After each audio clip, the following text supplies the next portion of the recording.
तो देखिए हम मऊ में हैं और मऊ में लगातार लोगों से बात कर रहे हैं। यहाँ कुछ लोग हैं। सर क्या दिक्कत आई आप लोगों को? सर जैसा कि निर्वाचन आयोग और निर्वाचन जिला मजिस्ट्रेट हमारे डीएम साहब का सख्त आदेश था कि जितने भी बूथ से संबंधित बीएलओ कर्मचारी हैं वो मतदाताओं की मतदाता पर्ची जो है, मतदान पर्ची जो है वो घर घर पहुंचाने का काम करेंगे। इसके लिए बहुत ही स्ट्रिक्ट निर्देश थे। और यहाँ हम मऊ जनपद में ब्रह्म स्थान पे प्राथमिक पाठशाला पे हम खड़े हुए हैं और स्थिति ये है कि बगल में एक बीएलओ उपस्थित है, दूसरी बीएलओ अनुपस्थित हैं और फोन मिलाने पर उनका फोन स्विच ऑफ जा रहा है। दिक्कत क्या आ रही है? तो दिक्कत यह है कि सर उन्होंने 90% पर्चियां वितरित नहीं की हैं। अच्छा। मेरे साथ आप चलिए देखिए, कम से कम इतनी पर्चियां रख के वो बैठी हुई हैं। जब मतदाता के पास पर्ची नहीं है, बूथ पे जाने पे भगा दिया जा रहा है। हम लोग आए हुए हैं यहाँ पर ये पर्ची के लिए, तो पर्ची बीएलओ पर स्विच ऑफ बता रहा है उनका और बीएलओ से बात ही नहीं हो पा रहा है। और आए हैं हम, हमारी वाइफ आई है यहाँ पर वोट देने के लिए और पर्ची ही नहीं हम लोग। यानी वोट डालने में आपको लोगों को बहुत दिक्कत हो रही है। यहाँ पर प्रशासन बोल रहा है कि बिना पर्ची का आपको वोट डालने नहीं देंगे हम। तो आप लोगों ने शिकायत की इस तो वही हम जा रहे हैं सर। तो बीएलओ को पहले स्विच ऑफ बता रहा है। अब हम चाहते हैं कि आपके माध्यम से हम जिला निर्वाचन अधिकारी जी से अपील करना चाहते हैं कि तत्काल प्रभाव से सेक्टर मजिस्ट्रेट को भेजकर दोनों बीएलओ को उपस्थित करा के विधिवत पर्ची आवंटन का व्यवस्था करें ताकि हमारे मतदान आदमी अपने लोकतांत्रिक मतदान अधिकार का प्रयोग कर सकें। जी, ये हत्या हो रही है लोकतंत्र की। सर चलिए, तो लोगों को देखिए काफी परेशानी हो रही है। हम लोगों से लगातार बात कर रहे हैं। सर आज वोटिंग हो रही है मऊ में, किस मुद्दे को लेकर वोट डालेंगे इस बार? इस मुद्दे पर लेकर वोट डालेंगे कि सभी का मतदाता अपना वोट समय समय से अपने अपने जगह जगह पर पहुंच करके सुविधाएं मिले और जाने की भी सुविधाएं मिले, लोग जा सके और पहुंच सके और वोट दे सके। ठीक है, आप किस मुद्दे को लेकर वोट डालेंगे? सर आप किस मुद्दे को लेकर वोट? भय मुक्त समाज, भ्रष्टाचार से मुक्ति, गुंडों की छाती पर चढ़ के मूंग दलना और जेसीबी चलाना, जो भी अवैध कब्जे है उस पर, उसी पर हम वोट डाल रहे हैं। सर आप किस मुद्दे को लेकर वोट डालेंगे? राष्ट्रीय मुद्दे। हाँ। तो आप लग रहा है कि मऊ की जनता इस बार बदलाव चाहती है? बिल्कुल बदलाव चाहती है। बदलाव चाहती है? बदलाव नहीं, आपको लग रहा है बदलाव चाहती है? होगा, नहीं, बदलाव होगा। बदलाव चाहती है। हाँ, बदलाव होगा। तो बदलाव चाहती है। आप किस मुद्दे को लेकर वोट डालेंगे? हम ये कहते हैं कि बदलाव तो तब होगा जब हमारे यहाँ की महान जनता अपने मताधिकार का प्रयोग करेगी। और जो हम आपको क्या कोई लग रहा है कि जानबूझकर रोका जा रहा है? अरे सर बगल में बीएलओ बैठी, आप चलिए लाइव हैं, आप बीएलओ को चेक करिए, इतनी पर्ची रख के वो बैठी है। जब हमारी मतदाता पर्ची ही आवंटित नहीं होगी तो वहाँ पे वोट डालने का अधिकार है आपको नहीं है। हम लोगों को पर्ची ही नहीं मिला है। अब पर्ची नहीं मिलेगा तो कहाँ से वोट डाला जाएगा? कब मिले सर जी? बीएलओ कब मिले? आप मिले?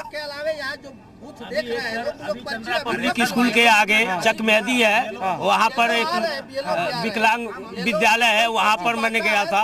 उस विद्यालय पर बीएलओ से मुलाकात नहीं हुआ। वह एक दूसरे के मकान पर बाहर जाकर के रोड पे साइड में वो चेयर लगा के बैठी हुई हैं और उनको तो बूथ पे बैठना चाहिए और ऐसे ऐसे पोजीशन पे सभी लोगों को, अपने कर्मचारियों को अपने बूथ पे होना चाहिए जी। और विकास के लिए है कि मऊ का विकास अभी नहीं हुआ है, अब शुरुआत है, होना चाहिए सर।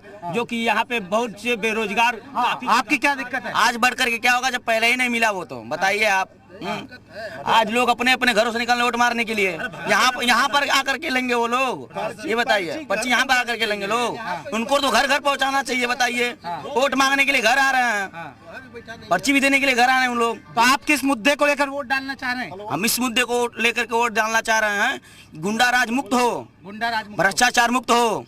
तो यहाँ मानते हैं कि मऊ में गुंडा राज है, अब खत्म होना चाहिए। हाँ, खत्म होना चाहिए। देख रहे हैं क्या? मऊ में गुंडा राज है, उसको खत्म होना चाहिए। अच्छा, हाँ सर तो आप मुद्दा क्या रहेगा? क्योंकि अगर आपने मुद्दा सर ये है, महिला सुरक्षा, शिक्षा, स्वास्थ्य और विकास की बात होनी चाहिए।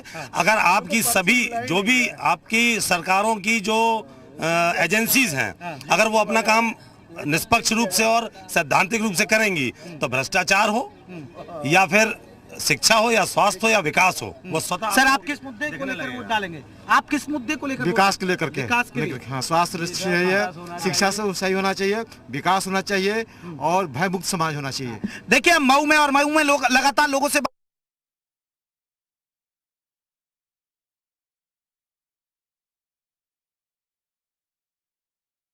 कांटे की लड़ाई चल रही है। अशोक सिंह बीजेपी के उम्मीदवार है। सर एक बड़ा सवाल है कि यहाँ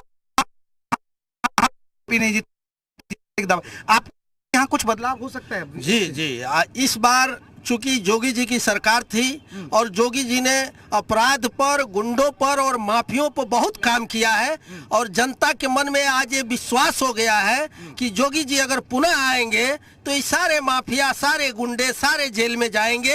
इसलिए जनता चाह रही है कि इस बार भाजपा का जो भी प्रत्याशी है, जहां भी है, मान लीजिए यहाँ की बात हो रही है तो यहाँ माननीय अशोक सिंह जी है और अशोक सिंह जी को इसीलिए जनता जिताना चाहती है कि जोगी जी का हाथ मजबूत हो, ताकि जोगी जी इन अपराधियों, माफियों को जेल में सड़ाएं, गलाएं और इनके संपत्तियों पर कब्जा करें। नहीं, बुलडोजर एक बड़ी ब्रांड रहा है, तो आपको लग रहा है कि बुलडोजर का असर है यहाँ पर भी? बुलडोजर का असर हाँ है तो जरूर। बुलडोजर का असर है? ये बुलडोजर का ही असर है कि आज जनता खुल के बोल रही है आपके सामने। अच्छा, नहीं इतना खौफ होता था यहाँ, बोल नहीं पाते थे लोग? खौफ तो था, लेकिन अब जब से जागरूक हुई है तब से थोड़ा खौफ कम हुआ है।